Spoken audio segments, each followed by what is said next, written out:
स्वागत करता हूं सभी साथियों का भारतीय विजन क्लासेस में।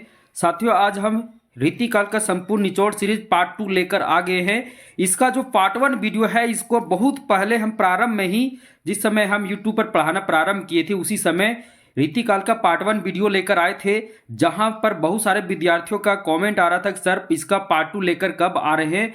तो वो जो हमसे रिक्वेस्ट कर रहे थे, आज उनका पूरा हो गया है। आज हम रीतिकाल का संपूर्ण निचोड़ सीरीज का पार्ट 2 लेकर आए हैं और आज हम संपूर्ण रीतिकाल को कंप्लीट करेंगे।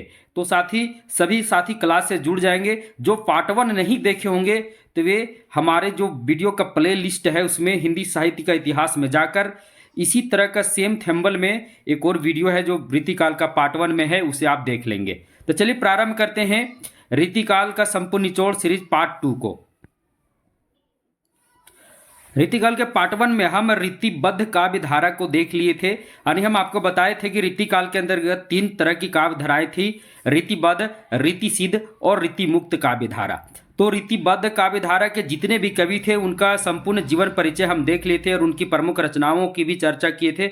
आज हम प्रारंभ करते हैं रीतिसिद्ध काव्य धारा के प्रमुख कवि और उनकी रचनाएं। सबसे पहले चलते हैं बिहारी लाल को देखते हैं। तो बिहारी लाल का जन्म 1595 ईस्वी में था और इनका मृत्यु जो है 1663 ईस्वी में हुआ था। इनका जन्म स्थान ग्वालियर मध्य प्रदेश है। बिहारी लाल रीतिकाल के रीतिसिद्ध काव्य धारा के प्रतिनिधि कवि, याद रखिएगा, बिहारी लाल जो है वो रीतिसिद्ध काव्य धारा के प्रतिनिधि कवि हैं। रीतिकाल में 3 तरह की काव्य धाराएं थी: रीतिबद्ध, रीतिसिद्ध और रीतिमुक्त। तो रीतिसिद्ध काव्य धारा के जो प्रतिनिधि कवि थे वो कौन थे? बिहारी लाल थे। बिहारी लाल के निवास स्थान से संबंधित एक दोहा बहुत ही प्रचलित है, क्योंकि यह दोहा कई बार प्रतियोगी परीक्षा में आते रहता है। तो बिहारी लाल के जन्म से संबंधित एक यह दोहा है: जन्म ग्वालियर जानिए खंड बुंदेले बाल, तरुणाई आई सुधर मथुरा बसी ससुराल। ये बहुत ही प्रसिद्ध पंक्ति है बिहारी लाल का जीवन से संबंधित, उनके जन्म स्थान से लेकर एक प्रकार से उनके निवास स्थान से संबंधित है। इनका जन्म जो है, इससे पता चलता है कि इनका जन्म स्थान जो है ग्वालियर है और इनका खंड बुंदेले बाल, अर्थात इनका जो बालपन है यानी बचपन जो है वो कहाँ बीता? तो बचपन इनका बुंदेलखंड में बीता। और तरुणाई आई सुधर मथुरा बसी ससुराल, और इनका युवावस्था जो है वो मथुरा में बसा था, यानी युवावस्था में कहाँ चले गए थे? मथुरा में, यानी अपने ससुराल चले गए थे। इससे पता चलता है कि बिहारी लाल का जो ससुराल कहाँ था? मथुरा में था। बिहारी लाल के पिताजी कौन थे? केशव राय थे। कौन थे? तो केशव राय थे। और गुरु कौन थे? तो नरहरि दास थे। बिहारी लाल के पिता केशव राय और गुरु नरहरि दास। आगे बिहारी लाल जो थे वो निम्बार्क संप्रदाय से दीक्षित थे। बहुत ही महत्वपूर्ण बिंदु है। बिहारी लाल जो थे वो किस संप्रदाय से दीक्षित थे? तो निम्बार्क संप्रदाय से दीक्षित थे। बिहारी लाल मीरपुर के राजा जय सिंह के दरबारी यानी राजाश्रित कवि रहे। यानी बिहारी लाल है जो मीरपुर के राजा जय सिंह के दरबारी कवि कह सकते हैं या फिर राजाश्रित कवि रहे। आचार्य रामचंद्र शुक्ल ने बिहारी लाल को रसवादी कवि माने। देखिए, सभी महत्वपूर्ण बिंदु है परीक्षा की दृष्टि से। तो रामचंद्र शुक्ल ने बिहारी लाल को क्या माने हैं? तो रसवादी कवि माने हैं। जबकि डॉक्टर नगेंद्र बिहारी को ध्वनिवादी कवि माने हैं। ये दोनों याद कर लीजिएगा, क्योंकि परीक्षा में कहीं से भी प्रश्न आ सकते हैं। रामचंद्र शुक्ल बिहारी लाल को रसवादी कवि मानते हैं, तो वहीं डॉक्टर नगेंद्र क्या मानते हैं? तो ध्वनिवादी कवि मानते हैं। श्री राधाचरण गोस्वामी ने, अब देखिए एक और विद्वान है, श्री राधाचरण गोस्वामी ने बिहारी लाल को पीयूष वर्षी मेघ कवि कहा है। क्या कहा है? पीयूष वर्षी मेघ कवि। किसने कहा है? तो श्री राधाचरण गोस्वामी ने। डॉक्टर नगेंद्र ने ध्वनिवादी और रामचंद्र शुक्ल ने रसवादी। और डॉक्टर बच्चन सिंह ने बिहारी लाल को क्या कहा है? तो बिहारी लाल को क्लासिकल की संज्ञा दी है। यानी बिहारी लाल को उन्होंने कहा है कि रीतिकाल में एकमात्र कवि क्लासिकल कवि हैं, और वो कौन है? तो बिहारी लाल हैं। उनका मानना था कि रीतिकाल में एकमात्र कवि क्लासिकल कवि कौन है? तो रीतिकाल में एकमात्र क्लासिकल कवि जो है वो बिहारी लाल हैं। रेवरेंड एडविन ग्रिब्ज ने बिहारी लाल को शब्दों का चतुर प्रयोगकर्ता मात्र कवि कहा है। यह भी बहुत ही महत्वपूर्ण बिंदु है। शब्दों का चतुर प्रयोक्ता यहाँ लिखा ना, शब्दों का चतुर प्रयोक्ता मात्र कवि किसे कहा जाता है? तो बिहारी लाल को कहा जाता है। यह किसने कहा? तो रेवरेंड एडविन ग्रिब्ज ने कहा। आगे पद्म शर्मा ने बिहारी के काव्य को, यानी बिहारी जी का जो काव्य है उस काव्य को पद्म सिंह शर्मा ने क्या कहा है? तो पद्म सिंह शर्मा जी ने क्या कहा है? शक्कर की रोटी कहा है। क्या कहा है? शक्कर की रोटी। पद्म सिंह शर्मा ने बिहारी के काव्य को क्या कहा है? तो शक्कर की रोटी। सभी महत्वपूर्ण बिंदु है और सभी महत्वपूर्ण बिंदुओं को हम लेकर आए। अब देखिए मिश्र बंधुओं ने उनका एक देव बड़े या बिहारी एक बहस चला था। देव बड़े यानी देव बड़े या बिहारी बड़े, इसमें जब बहस चला था तो इस बहस में बिहारी लाल को कवि के रूप में स्वीकार नहीं किए हैं। यानी मिश्र बंधुओं ने देव बड़े या बिहारी बहस में बिहारी लाल को कवि के रूप में क्या किए हैं? स्वीकार नहीं किए हैं। मिश्र बंधुओं का प्रसिद्ध एक ग्रंथ है हिंदी नवरत्न, जिसमें 9 कवियों को शामिल किया गया है। इनका एकमात्र रचना है बिहारी सतसई, यानी बिहारी लाल का एकमात्र रचना कौन सी है? तो बिहारी सतसई है, जिस पर 50 से भी अधिक टीकाएं लिखी गई हैं। याद रखिएगा, बिहारी की एकमात्र रचना बिहारी सतसई है, जिस पर 50 से भी अधिक टीकाएं लिखी गई है। बिहारी सतसई के प्रथम टीकाकार बिहारी के ही पुत्र कृष्ण लाल कवि हैं। कहीं कहीं कृष्ण कवि भी मिलता है, तो बिहारी सतसई के प्रथम टीकाकार उन्हीं के पुत्र कृष्ण कवि हैं, यानी कृष्णलाल कवि है। तो दोनों लेकर चलना, कृष्ण कवि भी और कृष्णलाल कवि दोनों एक ही है, यानी एक ही व्यक्ति का नाम है। बिहारी लाल की काव्य भाषा साहित्यिक ब्रज भाषा रही। ये भी महत्वपूर्ण है। बिहारी लाल की भाषा क्या रही? तो साहित्यिक ब्रज भाषा रही। हम रीतिकाल जब पढ़ाना प्रारंभ किए तो आपको हम प्रारंभ में ही बताए थे, रीतिकाल की जो प्रमुख भाषा रही थी वो ब्रज भाषा। कौन सी भाषा? ब्रज भाषा। और लगभग जितने भी कवि थे सभी कवियों ने ब्रज भाषा का ही अपने काव्यों में क्या किया? प्रयोग किया। तो रीतिकाल के भी काव्य भाषा क्या थी? तो ब्रज भाषा। आगे बढ़ते बिहारी की रचना को देख लेते हैं। हम आपको पहले ही बता दिए बिहारी की एकमात्र रचना है जिसका नाम है बिहारी सतसई। अब बिहारी सतसई का रचना काल क्या है? तो 1662 ईस्वी है। कितना है? 1662 ईस्वी। यहां देखिए इसमें कुल 713 दोहे हैं। बिहारी सतसई में कितने दोहे हैं?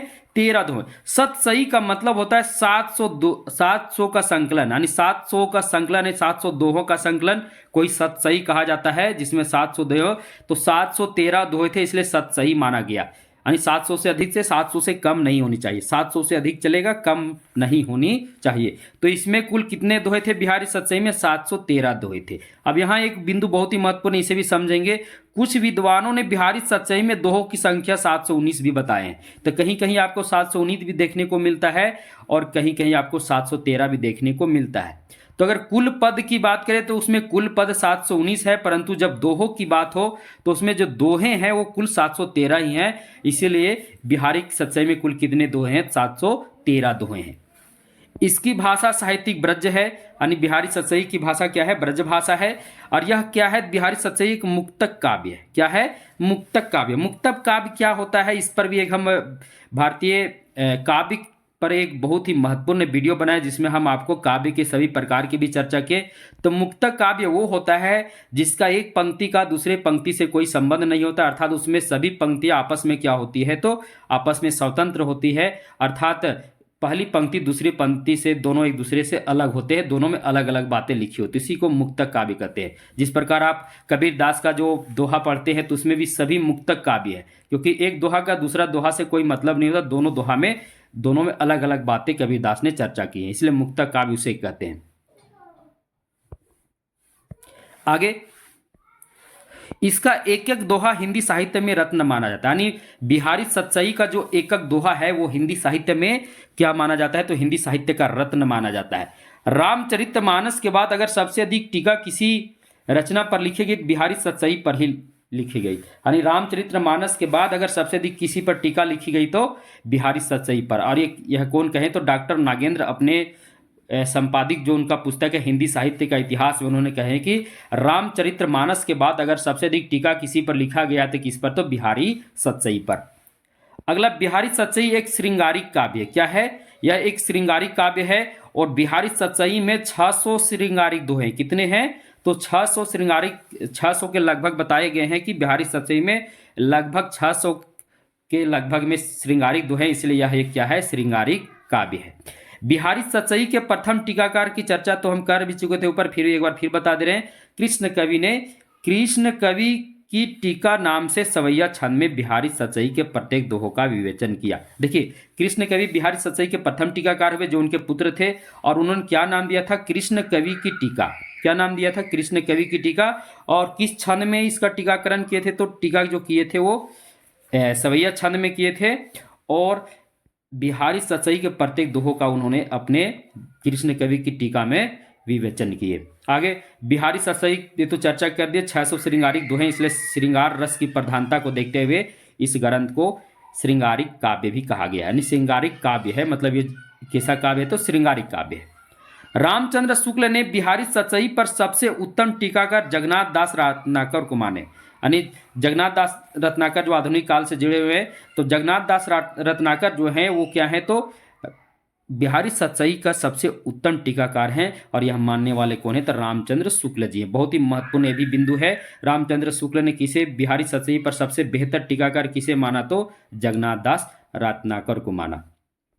आगे चलते, बिहारी लाल के प्रसिद्ध दोहे। सबसे पहले जन्म से संबंधित जिसकी चर्चा हम प्रारंभ में किए, जन्म ग्वालियर जान ये खंड बुंदेले बाल तनुराई आई सुधर मथुरा बसे ससुराल, ये इनका जन्म से संबंधित है। इनका दूसरा दोहा है, यह मीरपुर के राजा जय सिंह से संबंधित है। अब यहाँ आपको बता दूं कि यह जो दोहा है ये इनके जीवन से भी जुड़ा हुआ है। कह सकते यही दोहा ने बिहारी लाल को बिहारी लाल बना दिया। अब कैसे बना दिया यह देखिए। तो बिहारी लाल प्रारंभ में क्या हुए थे, जब वे युवावस्था में हुए तो वे अपने ससुराल चले गए। ससुराल जाने के बाद वहाँ उनका प्रारंभ में बहुत आदर हुआ। आप लोग तो देखते हैं, मेहमान में अगर आप जाइएगा तो पहला दिन दूसरा दिन बहुत आदर होगा, लेकिन अगर आप वहीं रहने लगिएगा तो धीरे धीरे आपका आदर समाप्त हो जाएगा।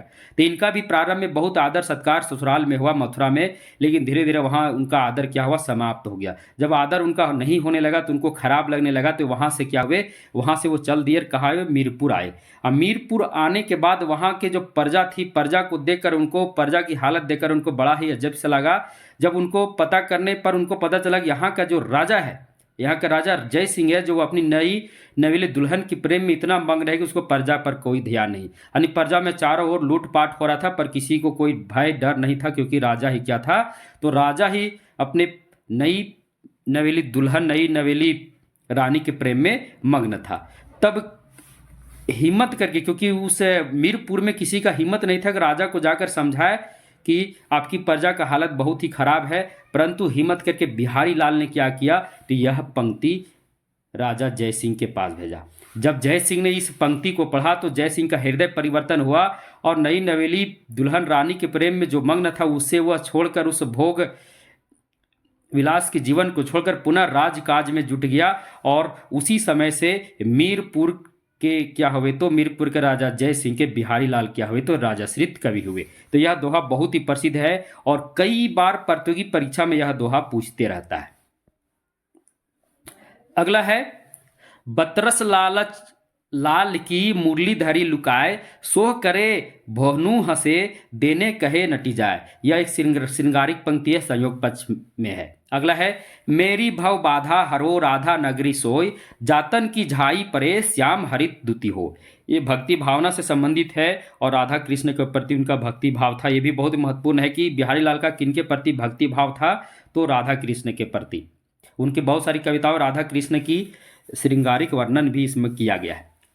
अगला, यह अनुरागी चित्त की गति समझे न कोई, ज्यों जे बूढ़े श्याम रंग तो उज्जवल हो। ये भी श्रृंगारिक रचना है, राधा कृष्ण के प्रति ही है। अगला, पात्रा ही तिथि पाइय वा घर के चहुपास, नित प्रति पुण्याई रहे आनंद ओप उजास। ये सभी पंक्तियां जो हम लेकर आए हैं परीक्षा में कई बार पूछ चुके हैं, इसलिए इन सभी पंक्तियों को लेकर आपके सामने आए हैं, क्योंकि अगर बिहारी लाल से अगर पंक्तियां पूछती हैं तो इन पंक्तियों से बाहर नहीं पूछने वाला है। तो सभी पंक्तियों को ध्यान से पढ़ लेंगे। आगे है, सतसैया के दोहरे जो नावक के तीर, देखन में छोटो लगे घाव करे गंभीर। यह किसी अन्य कवि जो है बिहारी लाल के सतसई के विषय में किसी अन्य कवि का कथन है। तो यहाँ से भी प्रश्न आता है, सतसैया के दोहरे जो नावक के तीर, देखन में छोटे लगे घाव करे गंभीर। यह पंक्ति किसकी रचना से संबंधित है? तो बिहारी लाल की बिहारी सतसई से संबंधित है, और किसी अन्य कवि का एक कथन है। अब बिहारी से संबंधित जितने भी विद्वान हैं, यानी बिहारी से संबंधित विभिन्न विद्वानों का क्या मत रहा है वो भी देख लेना बहुत जरूरी है। सबसे पहले जॉर्ज ग्रियर्सन क्या कहते हैं? पूरे यूरोप में एक भी कवि बिहारी की बराबरी नहीं कर सकता। यह कथन किनका है? यह कथन जो है यह जॉर्ज ग्रियर्सन का है बिहारी लाल के विषय में। वो कहते हैं पूरे यूरोप में एक भी कवि बिहारी की बराबरी नहीं कर सकता। अब रामचंद्र शुक्ल जी क्या कहते हैं, क्योंकि अक्सर परीक्षा में रामचंद्र शुक्ल जी का ही कथन पूछता है, तो वो कहते हैं श्रृंगार रस के ग्रंथों में जितनी ख्याति और जितना मान बिहारी सतसई का हुआ उतना किसी का नहीं। ये रामचंद्र शुक्ल जी अपने इतिहास ग्रंथ में कहते हैं। आगे फिर रामचंद्र शुक्ल जी एक बात और कहते हैं, इनका एकक दोहा जो है हिंदी साहित्य में एकक रत्न माना जाता है। इनका एकक दोहा हिंदी साहित्य में क्या माना जाता है? एकक रत्न माना जाता है। कह सकते हैं ये जो दोनों पंक्ति है एक ही साथ आया हुआ है। वो बोलते हैं श्रृंगार रस में ग्रंथों की जितनी ख्याति और जितना मान बिहारी सतसई का हुआ उतना किसी का नहीं। इसका एकक दोहा हिंदी साहित्य में एकक रत्न माना जाता है। और ये दोनों कथन किनका है? तो रामचंद्र शुक्ल जी का है। आगे बलदेव उपाध्याय क्या कहते हैं? हाल गाथा के, गोवर्धन आर्या के तथा बिहारी दोहा के बादशाह है। वो बोलते हैं हॉल जो है वो गाथा के बादशाह हैं, गोवर्धन जो है वो आर्या के बादशाह हैं और बिहारी जो है वो दोहा के बादशाह है। ये बलदेव उपाध्याय कहते हैं। अब अन्य महत्वपूर्ण तथ्य बिहारी से जुड़े हुए, तो बिहारी सतसई के प्रथम टीकाकार कौन है? कृष्ण कवि अंतिम जगन्नाथ दास रत्नाकर। बिहारी सतसई को रोला छंद में पलवन करने का श्रेय किनको जाता है? तो अंबिका दत्त व्यास को जाता है। यानी बिहारी सतसई को रोला छंद में पलवन करने का श्रेय किनको जाता है? तो अंबिका दत्त व्यास को जाता है। बिहारी सतसई का संस्कृत भाषा में श्रृंगार सप्तसी नाम से अनुवाद करने का श्रेय किनको जाता है? तो यह श्रेय परमानंद दास को जाता है। जगन्नाथ दास रत्नाकर ने 1921 ईस्वी में बिहारी रत्नाकर नाम से खड़ी बोली में बिहारी सतसई पर टीका लिखा और बिहारी सतसई में दोहों की कुल संख्या 713 माने। ये भी प्रश्न पूछ सकता है कि बिहारी सतसई में दोहों की संख्या 713 कौन माने हैं? तो जगन्नाथ दास रत्नाकर, और सर्वसम्मत द्वारा भी 713 ही माना जाता है। अब अगले कवि हैं सेनापति, रीति सिद्ध काव्य धारक अगले कवि। सेनापति भक्ति काल रीति काल के संधि युग कवि थे। सेनापति एक राम भक्त कवि थे। क्या थे? राम भक्त कवि थे। सेनापति की रचनाओं में भक्ति तथा दो रस, भक्ति तथा श्रृंगार रसों का मिश्रण है। सेनापति की काव्य भाषा क्या है? तो ब्रज भाषा है। हम तो आपको पहले बताए रीतिकाल के जो भी कवि का पूछ देगा एकदम आप आंख मूंद कर ब्रज भाषा ही समझना, क्योंकि अधिकतर कवियों का ब्रज भाषा ही है। रीतिकाल में सेनापति जैसा ऋतु वर्णन किसी ने नहीं किया। ये एक प्रश्न बहुत ही महत्वपूर्ण पॉइंट है। अक्सर सेनापति से यह पॉइंट पूछते रहता है कि रीतिकाल का वह कौन सा कवि जो ऋतु वर्णन के लिए प्रसिद्ध है? तो सेनापति। यह कई बार प्रतियोगी परीक्षा में यह पॉइंट यहाँ से प्रश्न पूछ चुका है। अब सेनापति की प्रमुख रचनाओं को देखते हैं। तो कवित रत्नाकर जो राम कथा से संबंधित है। दूसरी रचना है काव्य कल्प द्रुम, ये एक लक्षण ग्रंथ है। यानी यह एक क्या है? तो लक्षण ग्रंथ। अगले कवि हैं वृंद कवि। इनका जन्म 1643 में, मृत्यु 1723 में हुआ था। इनका जन्म मेड़ता उत्तर प्रदेश में हुआ था। ये डॉक्टर नागेंद्र के अनुसार। डॉक्टर नागेंद्र अपनी संपादित पुस्तक हिंदी साहित्य का इतिहास में इनका जन्म कहाँ माना है? मेड़ता उत्तर प्रदेश में माना है। अब वृंद कवि का मूल नाम क्या था? वृंदावन था। क्या नाम था? वृंदावन। इनके पिता का नाम क्या था? श्री रूप नाम था। यानी वृंद कवि के पिता कौन थे? श्री रूप। ये औरंगजेब तथा राज सिंह के दरबारी कवि थे। किनके किनके दरबारी कवि थे? तो ये औरंगजेब तथा राज सिंह के दरबारी कवि थे। इनकी ग्रंथों की रचना 16 बताई गई है। वृंद कवि की ग्रंथों की रचना कितनी बताई गई है? लगभग 16। अब कुछ प्रमुख रचनाएं हम देख लेते हैं वृंद कवि की। 12 मासा 1668। 12 मासा किसे कहते हैं? जिस रचना में 12 ऋतु का यानी 12 महीनों में ऋतुओं का जो वर्णन होता है उसे 12 मासा कहते हैं। यानी 12 महीना का वर्णन रहता है। भाव पंचाशिका यह एक श्रृंगारिक रचना है। नयन पचीसी, यह जो नयन पचीसी है नेत्र के महत्व के संबंधित इसमें भाव दिए गए हैं। पवन पचीसी, इसमें षड ऋतु का वर्णन है। श्रृंगार शिक्षा, यह जो है नायिका भेद से संबंधित एक श्रृंगारिक रचना है। तो 12 मासा, भाव पंचाशिका, नयन पचीसी, पवन पचीसी, श्रृंगार शिक्षा, ये सभी किनका है? तो सभी जो रचना है वह जो है वृंद की है। अब अगले कवि हैं रीति सिद्ध काव्य धारा के रसनिधि। कौन है? रसनिधि। इनका जन्म 1603 में हुआ था, मृत्यु 1660 ईस्वी में हुआ था। इनका मूल नाम क्या है तो रसनिधि का मूल नाम पिट्ठावी सिंह था। क्या नाम था? पिट्ठावी सिंह। मूल नाम का मतलब होता है असली नाम। इनका रतन हजारा, देखिए रतन हजारा काव्य ग्रंथ बिहारी सतसई के आधार पर है। यह भी प्रश्न आ सकता है कि रसनिधि की वह कौन सी रचना है जो बिहारी सतसई के पर आधारित है, तो रतन हजारा। इनकी प्रमुख रचनाएं हैं रतन हजारा, विष्णु पद कीर्तन, कवित, 12 मासा, रसनिधि सागर और हिंडोला। ये सभी रसनिधि की रचनाएं हैं। अब इनकी एक प्रमुख पंक्ति है जो प्रसिद्ध है, लाल भाल पे लसत है सुंदर बेंदी लाल, कियो तिलक अनुराग जो लखी के रूप रसाल। ये जो है इनका क्या है, प्रसिद्ध है। क्या है तो इनका प्रसिद्ध काव्य पंक्ति है। अब इनका रसनिधि सागर पर, रसनिधि सागर जो इनकी रचना है, देखिए यहाँ पर जो रसनिधि सागर रचना है इस पर फारसी भाषा का प्रभाव है। किस भाषा का प्रभाव है तो फारसी भाषा का प्रभाव है। आगे चलते ये जितने कवि थे, इसके अलावा अन्य रीति सिद्ध कवि हैं, जो अन्य कवि हैं उनको भी देख लेते, जो रीति सिद्ध काव्य धारा के अंतर्गत ही आते हैं। नृप शंभु, इनकी रचना नायिका भेद 7 शतक। नेवाज, इनकी रचना है शकुंतला नाटक। कृष्ण कवि जो बिहारी सतसई के प्रथम टीकाकार हैं, इनकी प्रमुख रचना है बिहारी सतसई का टीका विदुर प्रजागर। आगे है यहाँ राम सहाय भगत हैं, राम सतसई, वृत्त तरंगिणी, वाणी भूषण, कहकारा इनका जो रचना है वह क्या है तो जायसी के अखरावट शैली में रचित है, याद रखिएगा। आगे है पजनेस की रचना है पजनेस प्रकाश मधुर प्रिया। ये सभी जितने भी थे ये सभी क्या हैं तो ये सभी जो हैं रीतिकाल के रीति सिद्ध काव्य धारा के कवि हैं। आगे बढ़ते हैं।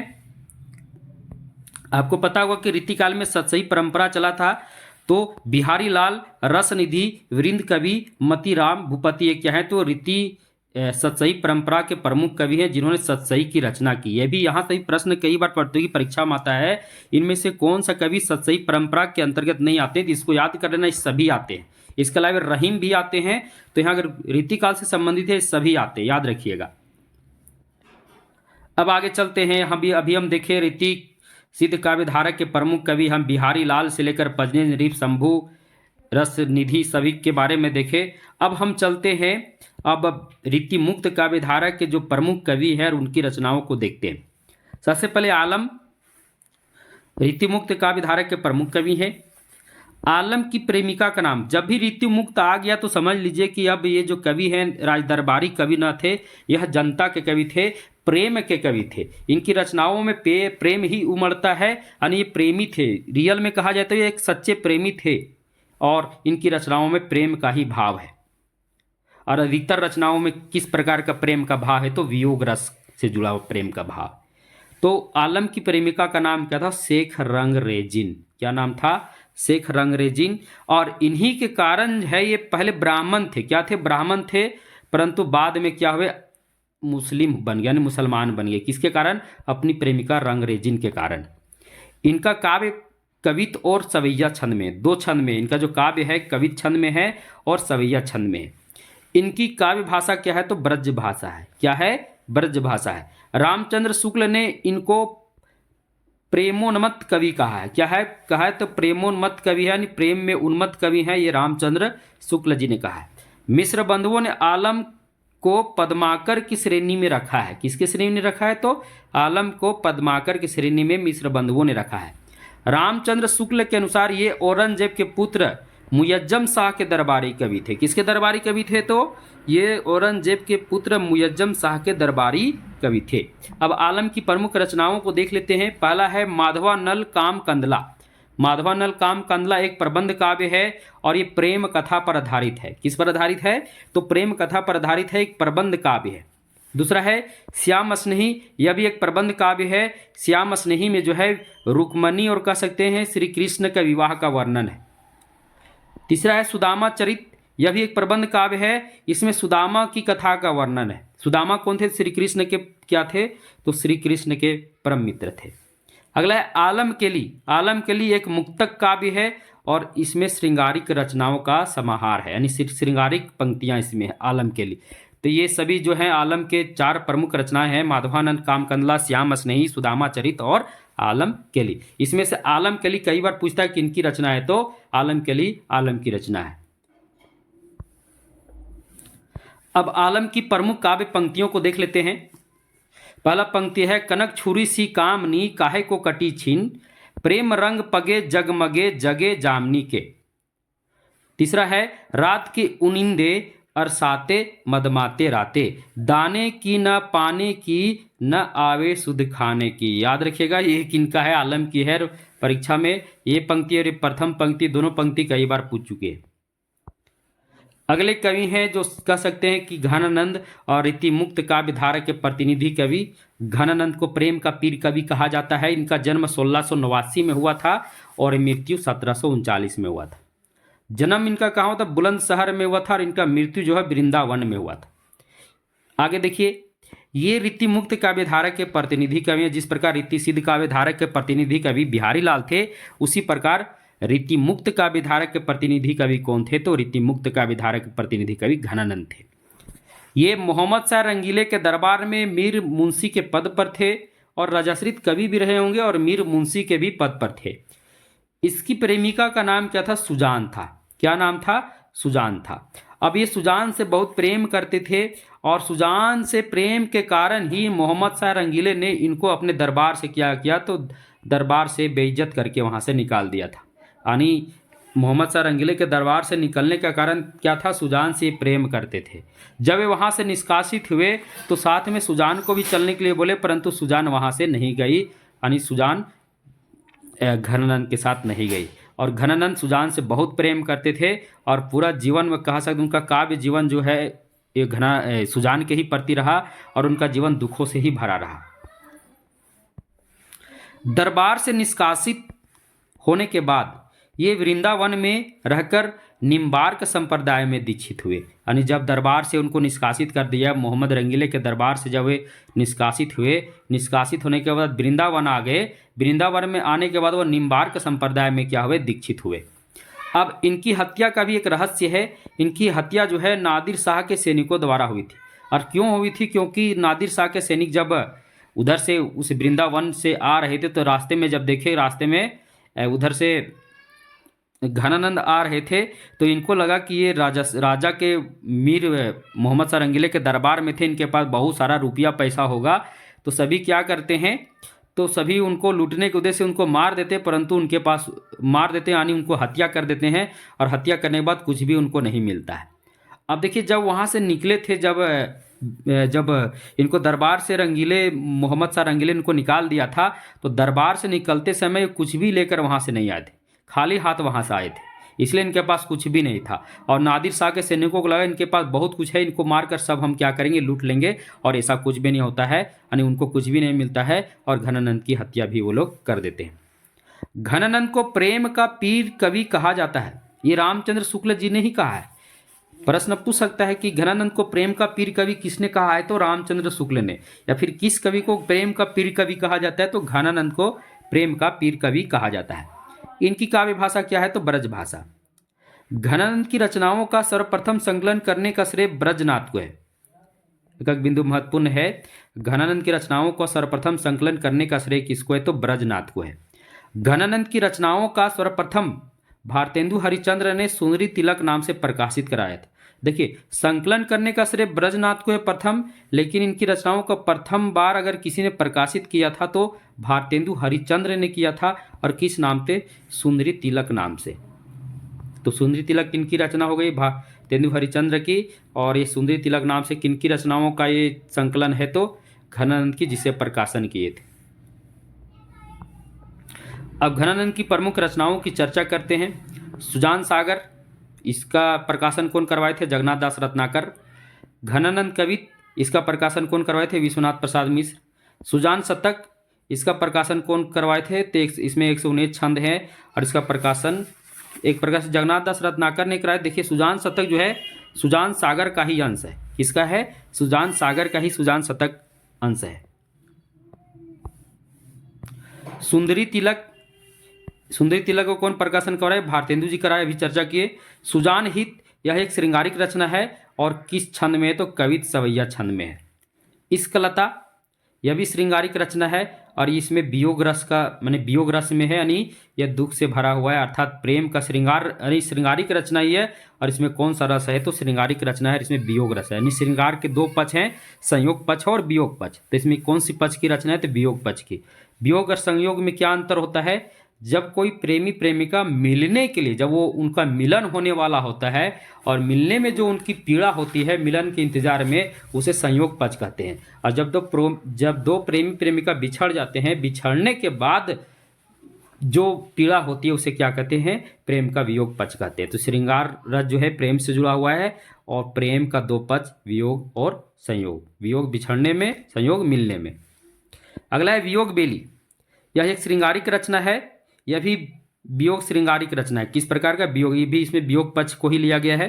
आगे प्रीति पावस, इसमें वर्षा ऋतु का वर्णन घनानंद ने किए हैं और एक और इनका रचना है कृष्ण कौमुदी, जिसमें कृष्ण लीला का वर्णन किए हैं। तो यहाँ देखिए इनका अधिकतर रचना जो है वियोग पक्ष से ही जुड़ा हुआ, क्योंकि आपको बता दिए थे कि रीतिकाल के जो रीतिमुक्त कवि थे वो कवि कैसे थे? तो वे सभी कवि प्रेम के पीर कवि थे, अर्थात वे दुखों से भरे हुए, अपने अपने प्रेमिका द्वारा ठुकराए हुए कवि थे और अपनी प्रेमिका को बहुत प्रेम करते थे, इसीलिए वे अपने प्रेमिका के प्रति ही अक्सर वे रचनाएं करते रहते थे। एक प्रश्न कई बार परीक्षा में पूछता है कि किनकी रचनाओं में बार बार सुजान शब्द आया है?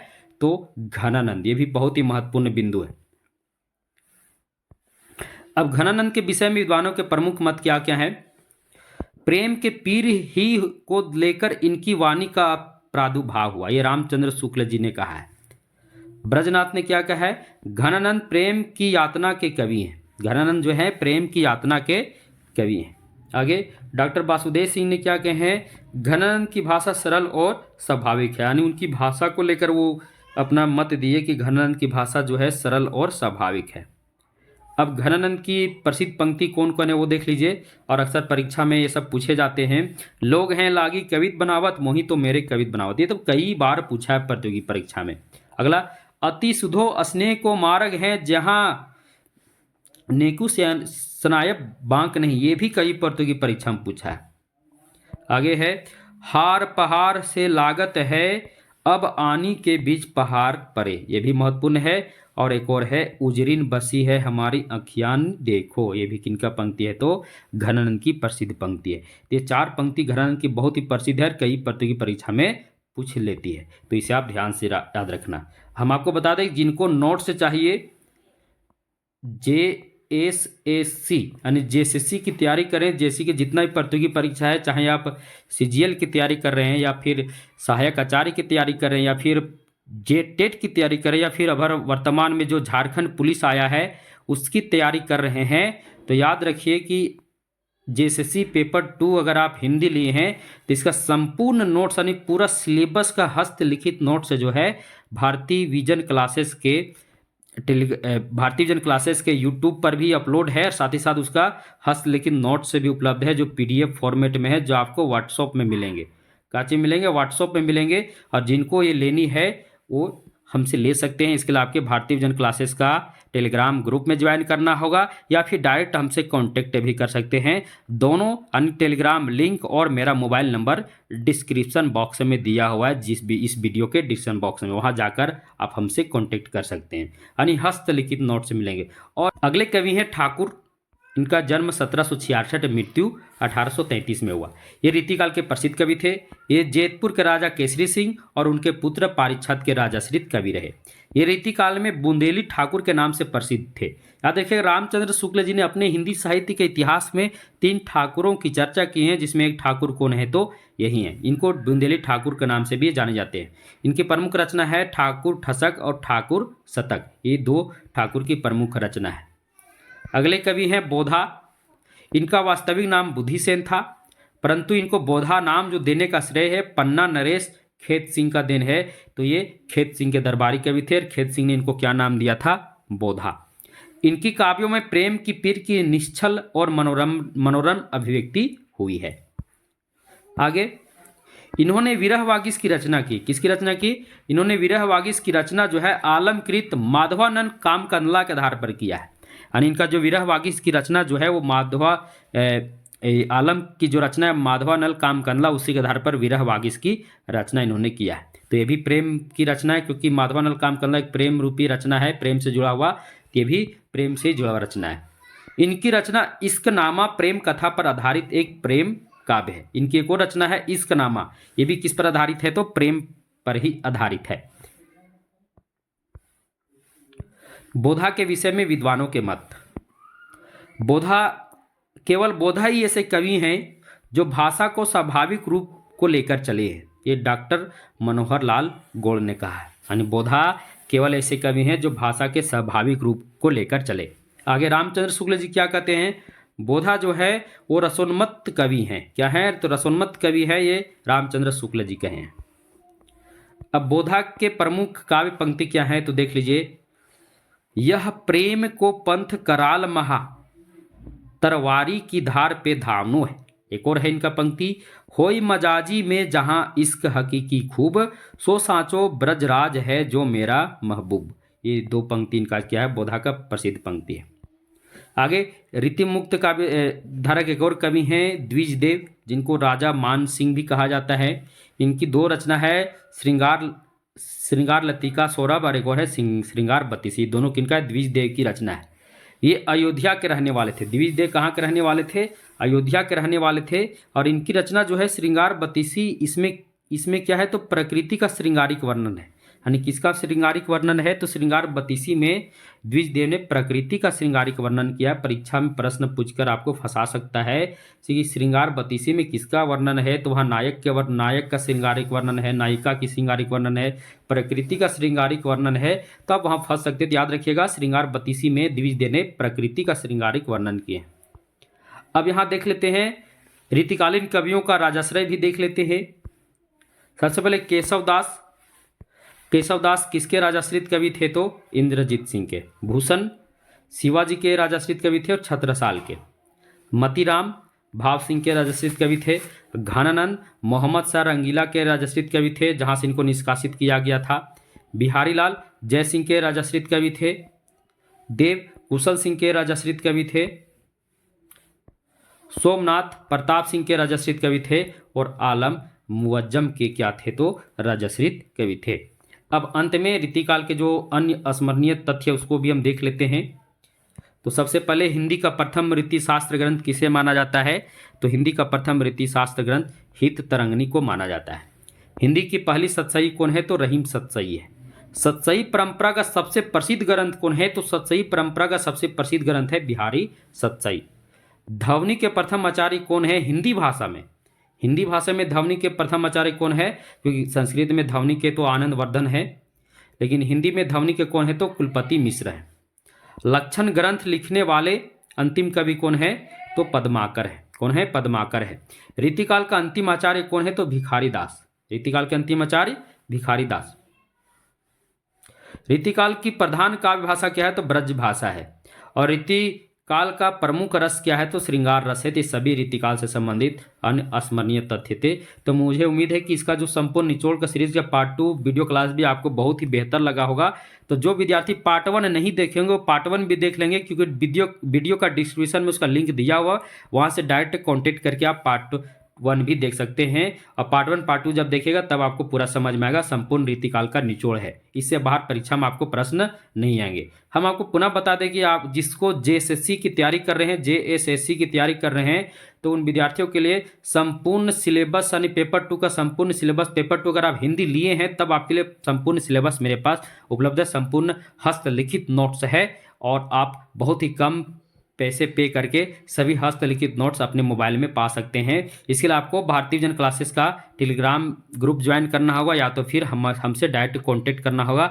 और दोनों कांटेक्ट करने वाले दोनों जो मोबाइल नंबर और टेलीग्राम लिंक जो है डिस्क्रिप्शन बॉक्स में दिया हुआ, वहाँ से आप हमसे जुड़ सकते हैं। इसके अलावा जिनको हिंदी साहित्य के इतिहास संबंधित नोट्स चाहिए, तो आदिकाल से लेकर आधुनिक काल तक संपूर्ण नोट्स जो हस्तलिखित है, जो मेरे पास उपलब्ध है, आप हमसे ले सकते हैं। इसके अलावा भी जो विद्यार्थी इसे प्रारंभ से पढ़ना चाहते हैं हिंदी साहित्य के इतिहास को, तो वीडियो के डिस्क्रिप्शन में सबका लिंक दिया हुआ प्रारंभ से लेकर अंत तक, वहां से भी जुड़कर सभी वीडियो को एक एक करके देख सकते हैं और आपका संपूर्ण हिंदी साहित्य का इतिहास क्या होगा, कंप्लीट हो जाएगा। तब तक के लिए सभी को धन्यवाद। जो साथी अभी तक भारतीय विजन क्लासेस को सब्सक्राइब नहीं किए होंगे, सब्सक्राइब कर देंगे और बेल आइकन को दबाना नहीं भूलेंगे, क्योंकि बेल आइकन को दबाने से जब हम नई वीडियो लेकर आते हैं तो सबसे पहले आपके पास पहुंचेगा और आपके पास पहुंचने के बाद आप उस वीडियो को लाभ ले सकेंगे, उसमें जितने भी महत्वपूर्ण तथ्यों को आप पढ़कर लाभ ले सकेंगे। चलिए, तब तक के लिए सभी को धन्यवाद। शुभ संध्या।